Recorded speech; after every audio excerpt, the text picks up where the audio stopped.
Hello, everyone, and welcome back to Beginner English, the podcast. I'm Sarah. And I'm Mike. Welcome to episode 34. We're so happy you're here with us today. That's right. If this is your first time listening, don't worry. This podcast is perfect for English learners at levels A2 to B2. We speak clearly and slowly, and we explain difficult words. Today, we have a really interesting topic. We're going to talk about daily routines around the world. Sarah, what exactly do we mean by daily routines? Great question, Mike. A daily routine is what you do every day. For example, you wake up, brush your teeth, eat breakfast, go to work or school. These are all part of your daily routine.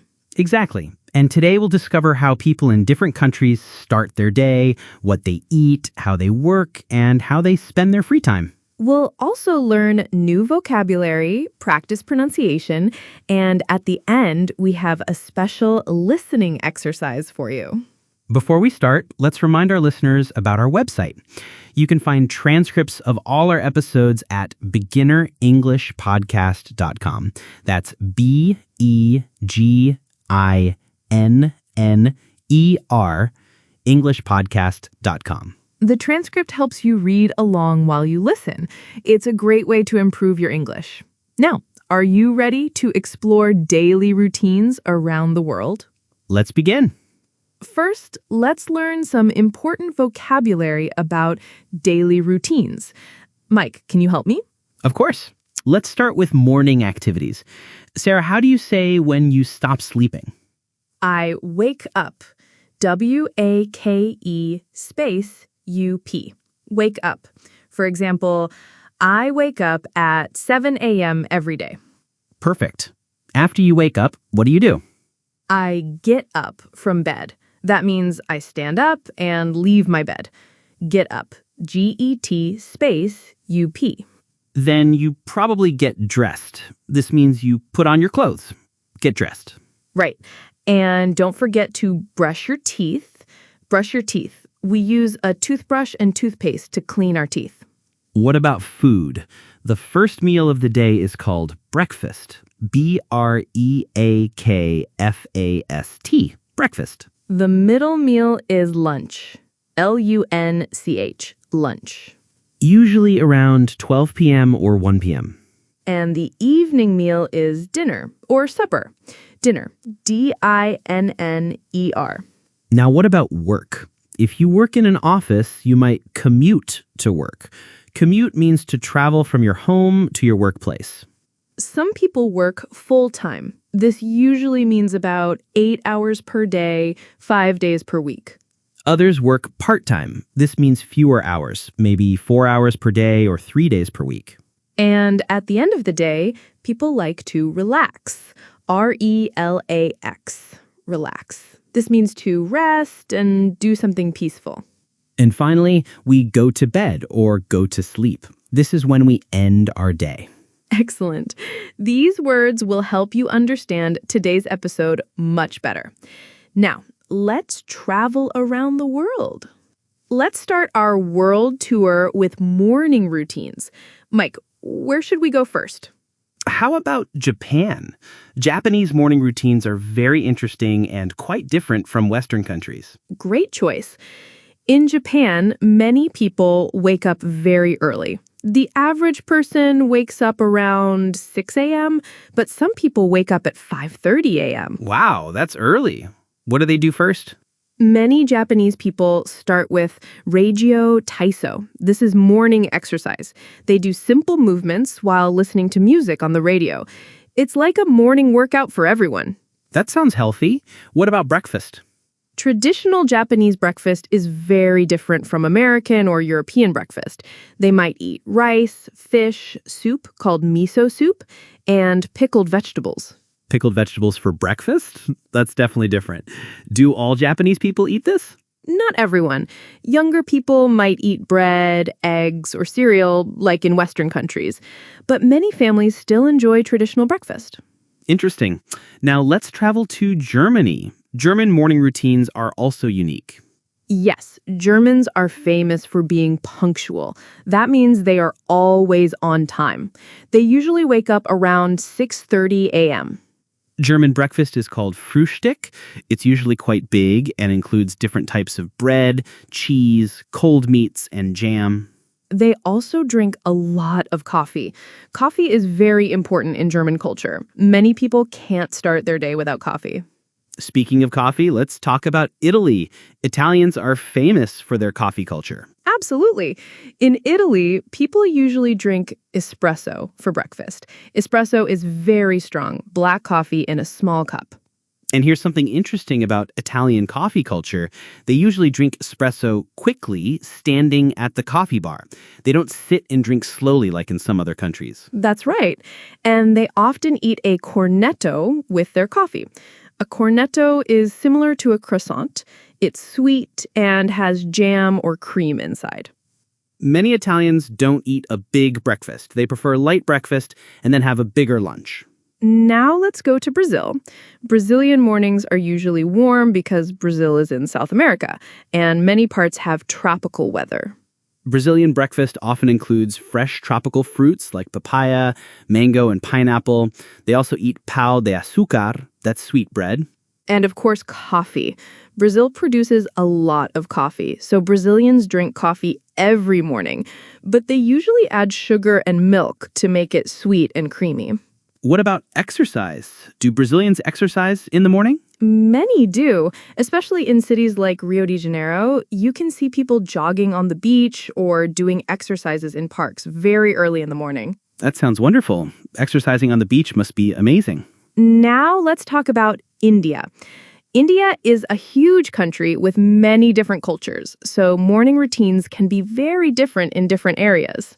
That's true. In many parts of India, people wake up very early, around 5 or 5:30 a.m. This is because it gets very hot later in the day. Many Indians start their day with yoga or meditation. Yoga comes from India, and it's still a big part of daily life for many people. Many Indians eat breakfast varies by region. In South India, people might eat idli and sambar. Idli is like a soft white cake made from rice. Sambar is a spicy soup with vegetables. In North India, people might eat paratha, that's flatbread, with yogurt and pickles. Or they might have aloo puri, that's fried bread with spicy potatoes. And of course, chai. Chai is Indian tea with milk, sugar, and spices. Many Indians drink chai multiple times during the day, starting with breakfast. These morning routines show us how culture, weather, and tradition affect what people do every day. It's fascinating. Absolutely. Now, let's take a short break and then talk about work routines around the world. Welcome back. Now, let's talk about work and school routines around the world. Mike, work culture can be very different from country to country, right? Exactly.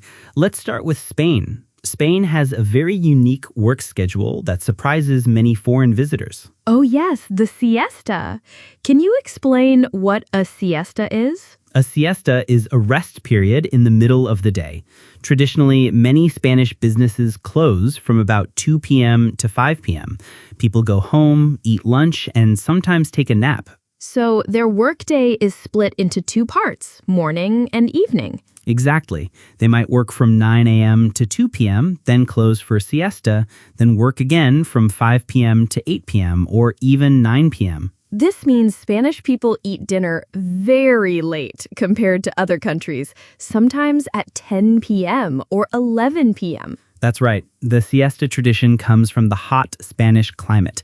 It's cooler to rest during the hottest part of the day and work when it's cooler.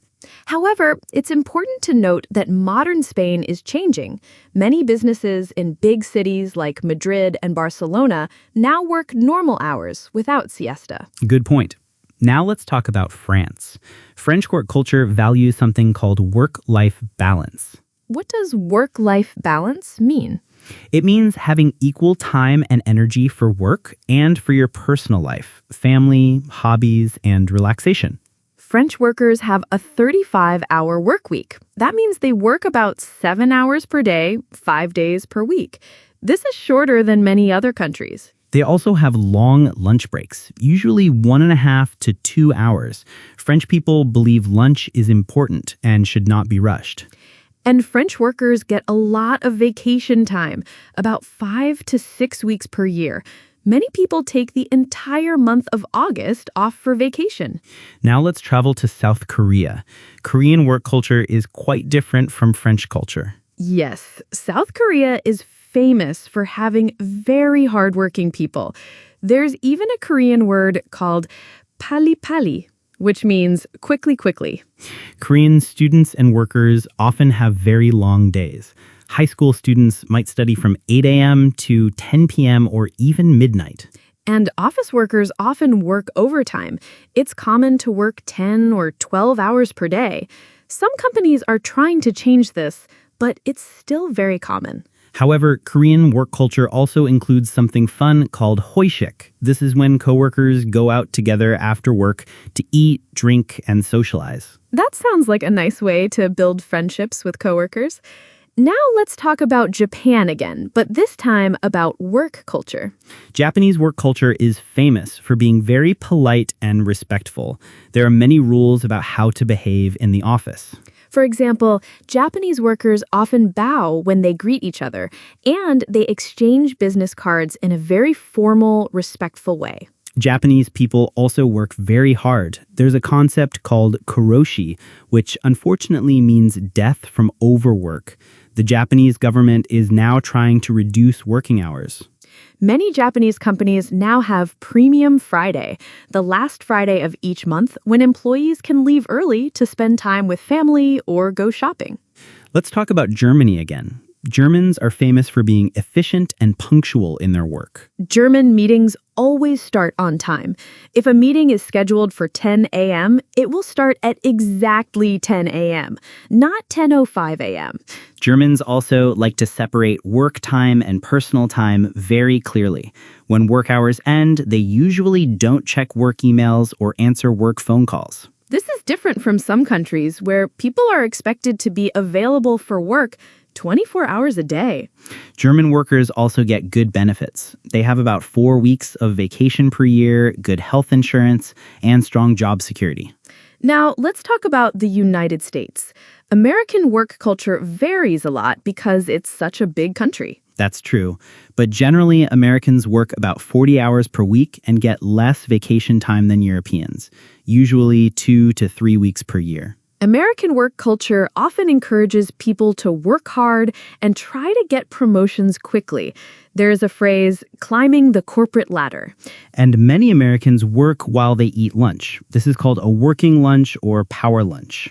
And in some industries, especially technology, it's common to work very long hours. Some people work 60 or 70 hours per week. However, American companies often provide good benefits like health insurance, and some companies have fun office environments with games, free food, and relaxed dress codes. What about schools? Let's talk about different school routines around the world. Great idea. In Finland, students have a very different school experience compared to many other countries. Finnish students start school later in the morning, around 9 or 9:30 a.m. This is because research shows that teenagers learn better when they get enough sleep. Finnish students also have shorter school days and less homework than in students in many other countries. But Finland has one of the best education systems in the world. This shows that studying more hours doesn't always mean learning more. In contrast, students in East Asian countries like China, Japan, and South Korea often have very long school days and lots of homework. Chinese students might go to school from 7:30 a.m. to 5 p.m., then go to extra classes or tutoring until 9 or 10 p.m. It's a very competitive system. Students work extremely hard to pass important exams that determine which university they can attend. These different work and school cultures show us that there are many ways to be productive and successful. What matters is finding the system that works best for each society. Exactly. Now let's talk about how people around the world spend their free time. After work and school, how do people around the world relax and have fun? Let's explore evening and leisure routines. This is one of my favorite topics because it shows the fun side of different cultures. Let's start with the Mediterranean countries like Italy, Spain, and Greece. In these countries, people have a wonderful tradition called the La Passeggiata in Italy or El Paseo in Spain. What is this, Mike?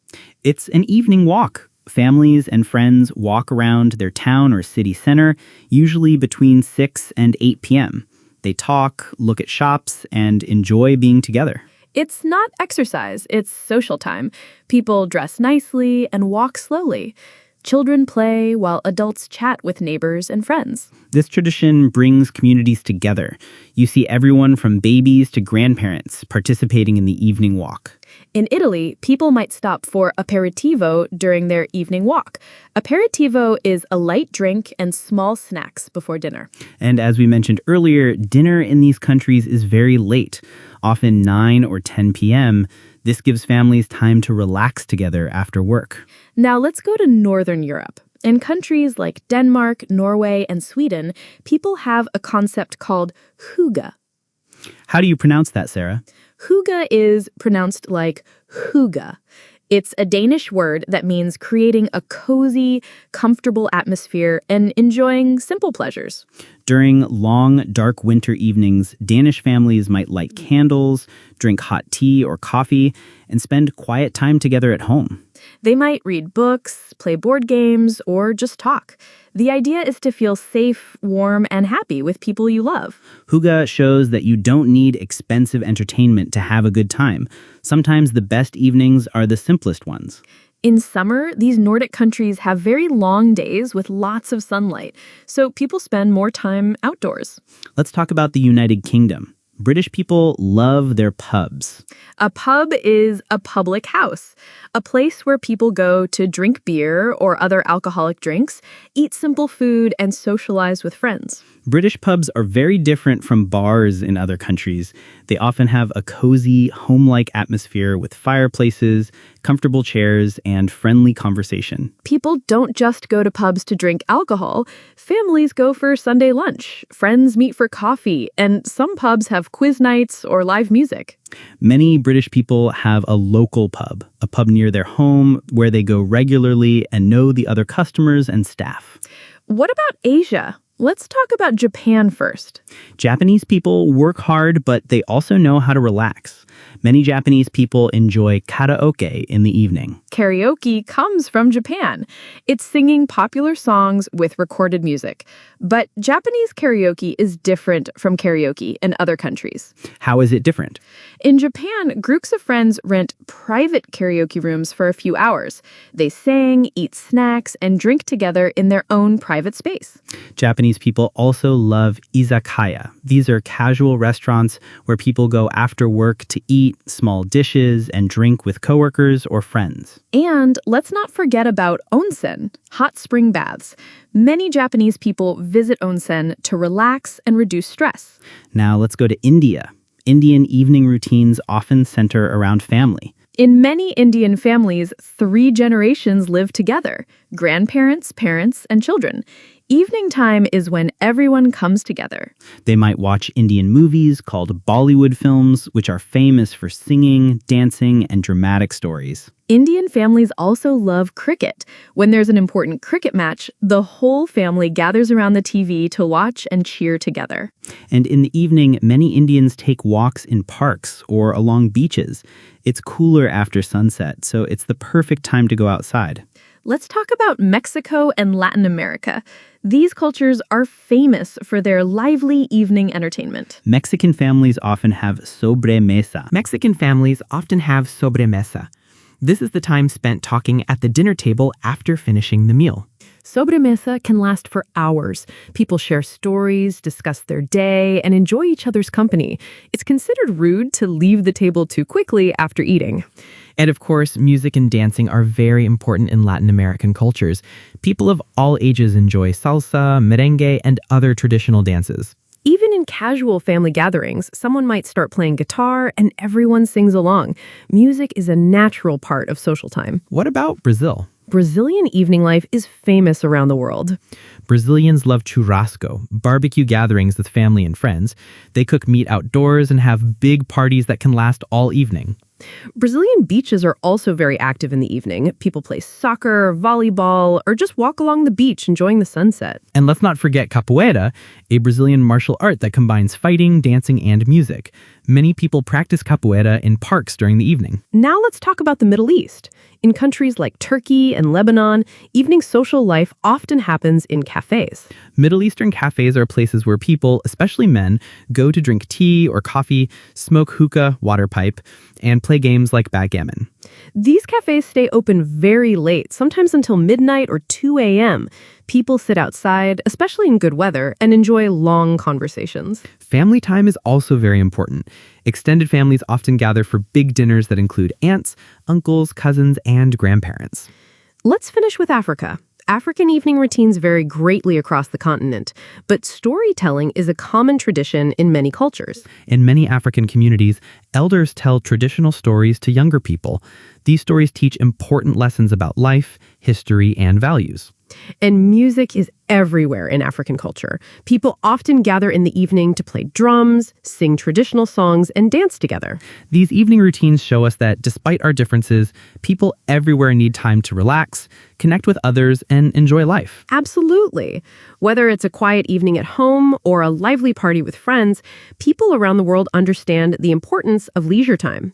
Now let's take another short break, and then we'll have our pronunciation practice section. Welcome back. Now it's time for our pronunciation practice. Today we're going to focus on words related to daily routines. Remember, good pronunciation helps people understand you better. Don't worry about having a perfect accent. Just focus on saying words clearly. Let's start with some basic daily routine verbs. I'll say each word twice, then Sarah will use it in a sentence. Ready? Ready! Wake up. Wake up. I wake up at 7 o'clock every morning. Get up. Get up. After I wake up, I get up from my bed. Get dressed. Get dressed. I get dressed before I eat breakfast. Brush teeth. Brush teeth. Don't forget to brush your teeth before bed. Now let's practice meal times. Breakfast. Breakfast. What do you usually eat for breakfast? Lunch. Lunch. I have lunch at noon every day. Dinner. Dinner. We're having chicken for dinner tonight. Now some work-related words. Commute. Commute. My commute to work takes 30 minutes. Full-time. Full-time. She works full-time at a hospital. Part-time. Part-time. I have a part-time job on weekends. Now let's practice some country names we mentioned today. Japan. Japan. Japan is famous for its morning exercise routine. Germany. Germany. People in Germany are very punctual. Italy. Italy. Italy has wonderful coffee culture. Brazil. Brazil. Brazil produces excellent coffee. Let's practice some challenging words. Listen carefully. Routine. Routine. My morning routine includes exercise and meditation. Culture. Culture. Every culture has different traditions. Traditional. Traditional. I prefer traditional breakfast to modern cereal. Mediterranean. Mediterranean. Mediterranean countries have evening walking traditions. Now let's practice some phrases that might be difficult. Listen and repeat. Work-life balance. Work-life balance. Good work-life balance is important for happiness. Corporate ladder. Corporate ladder. She's climbing the corporate ladder quickly. Social time. Social time. Evening walks are important social time. Great job, everyone. Remember, the key to good pronunciation is practice. Listen to native speakers and practice speaking every day. And don't be afraid to make mistakes. Making mistakes is part of learning. Now, let's have a quick grammar focus. Today, we're going to talk about expressing habits and routines. Sarah, can you give us some examples? Of course. I wake up at 7 a.m. She brushes her teeth twice a day. We eat dinner at 6 p.m. Notice that with he, she, and it, we add S to the verb. He works full-time. She drinks coffee every morning. We also use frequency adverbs to talk about how often we do things. Words like always, usually, often, sometimes, rarely, never. These adverbs usually go before the main verb. I always brush my teeth before bed.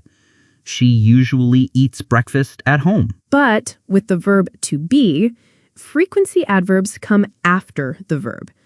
I am always tired in the morning. He is usually late for work. We can also use phrases like every day, twice a week, once a month. These usually go at the end of the sentence. I exercise every day. We visit our grandparents once a month. They go to the cinema twice a week. Let's practice. Mike, what time do you usually wake up? I usually wake up at 6:30 a.m. What about you, Sarah? Do you drink coffee every morning? Yes, I do. I always drink coffee with breakfast. How often do you exercise? I exercise 3 times a week, usually on Monday, Wednesday, and Friday. Perfect. Listeners, try to make your own sentences about your daily routine using simple present tense and frequency words. Remember, subject plus frequency adverb plus verb plus S for he, she, it plus the rest of the sentence. And don't forget to use do or does for questions. Before we finish today's episode, let's share some interesting cultural insights about daily routines. Great idea. One thing I find fascinating is how meal times vary around the world. In Spain, lunch is often the biggest meal of the day, not dinner. And in many Asian countries, it's common to have soup with breakfast. In Korea, they might have kimchi soup. In China, congee, rice porridge, is very popular. Here's something interesting about greetings. In Japan, people bow when they mate, even in the morning when they see coworkers. The deeper the bow, the more respect they're showing. In many Middle Eastern countries, it's customary to ask about someone's family when you greet them in the morning. How is your family? Is a common question. Coffee culture is so different everywhere. In Turkey, coffee is so important that it's part of UNESCO World Heritage. Turkish coffee is very strong and often served with a small glass of water. In Ethiopia, where coffee was first discovered, they have elaborate coffee ceremonies that can last for hours. It's a social activity, not just drinking coffee. Here's something interesting about work culture. In some Scandinavian countries, like Sweden, it's normal for both parents to take time off work to take care of their babies.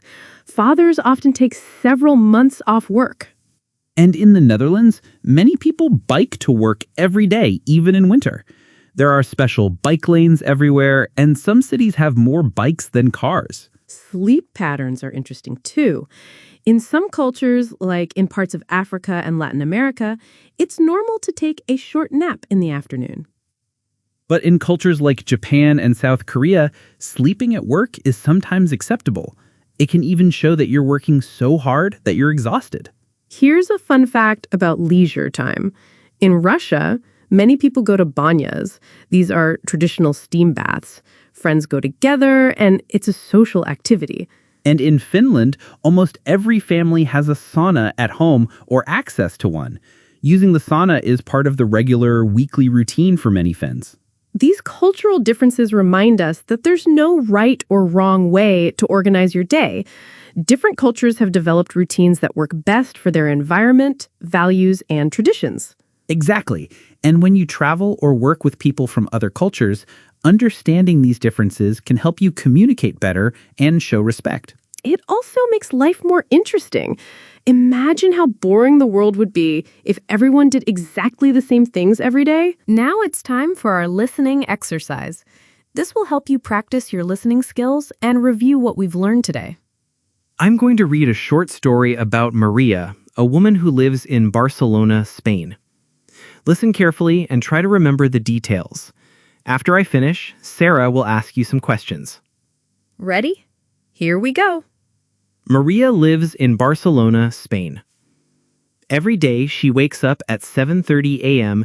and drinks a small cup of strong coffee with her breakfast. She works part-time at a bookstore from 9 a.m. to 2 p.m. When the bookstore closes, Maria goes home for lunch and a short siesta. She rests until 4:30 p.m., then goes back to work until 8 p.m. After work, she meets her friends for la passeggiata, an evening walk through the city center. They walk slowly, talk, and sometimes stop for aperitivo. Maria usually eats dinner at 10 p.m. with her family. Before bed, she reads a book or watches Spanish television. She goes to sleep around midnight. Now, let me ask you some questions. Think about the answers. Question 1. What time does Maria wake up? Take a moment to think. The answer is 7:30 a.m. Question 2. Where does Maria work? She works at a bookstore. Question 3. What does Maria do between 2 p.m. and 4:30 p.m.? She goes home for lunch and takes a siesta, a rest. Question 4. What is la passeggiata? La passeggiata is an evening walk with friends through the city center. Question 5. What time does Maria usually eat dinner? She eats dinner at 10 p.m., very late compared to many other countries. How did you do? Don't worry if you didn't catch everything. Listening is a skill that improves with practice. This story shows a typical Spanish routine with the siesta and late dinner time that we discussed earlier in the episode. If you want more practice, listen to this episode again. Each time you listen, you'll understand more. Wow, what an interesting journey around the world. We've learned so much about different daily routines today. We've discovered how people in Japan start their day with exercise, how Germans value punctuality, how Italians enjoy their coffee culture, and how Spanish people take afternoon siestas. We've learned new vocabulary about daily routines, practiced pronunciation, and reviewed grammar for talking about habits. Most importantly, we've seen that there are many different ways to organize your day, and each culture has developed routines that work best for them. Remember, there's no perfect daily routine. The best routine is the one that makes you healthy, happy, and productive. Before we finish, let's remind our listeners about our homework for this week. Great idea. This week, we want you to think about your own daily routine. Write down what you do from morning to evening. Then think, what do you like about your routine? What would you like to change? You can also compare your routine with the routines we discussed today. Are there any interesting traditions from other cultures that you'd like to try? For example, maybe you'd like to try the Italian tradition of taking time to enjoy your morning coffee, or the Spanish evening walk with friends. Or perhaps the Japanese morning exercise, or the Danish concept of hygge, creating cozy, comfortable time at home. Remember, small changes can make a big difference in your daily happiness. Make sure to visit our website at beginnerenglishpodcast.com for the complete transcript of this episode. You can also find vocabulary lists and additional exercises there. And if you enjoyed this episode, please share it with your friends who are learning English. Word of mouth is the best way to help our podcast grow. You can also leave us a review on your podcast app. Reviews help other English learners find our show. Next week, we're going to talk about food around the world. We'll explore different cuisines, eating habits, and food traditions from various countries. We'll learn vocabulary about cooking, ingredients, and describing flavors. It's going to be delicious. Until then, keep practicing your English every day. Remember, consistency is more important than perfection. Thank you so much for listening to Beginner English, the podcast. I'm Mike. And I'm Sarah. We'll see you next week. Goodbye. Bye.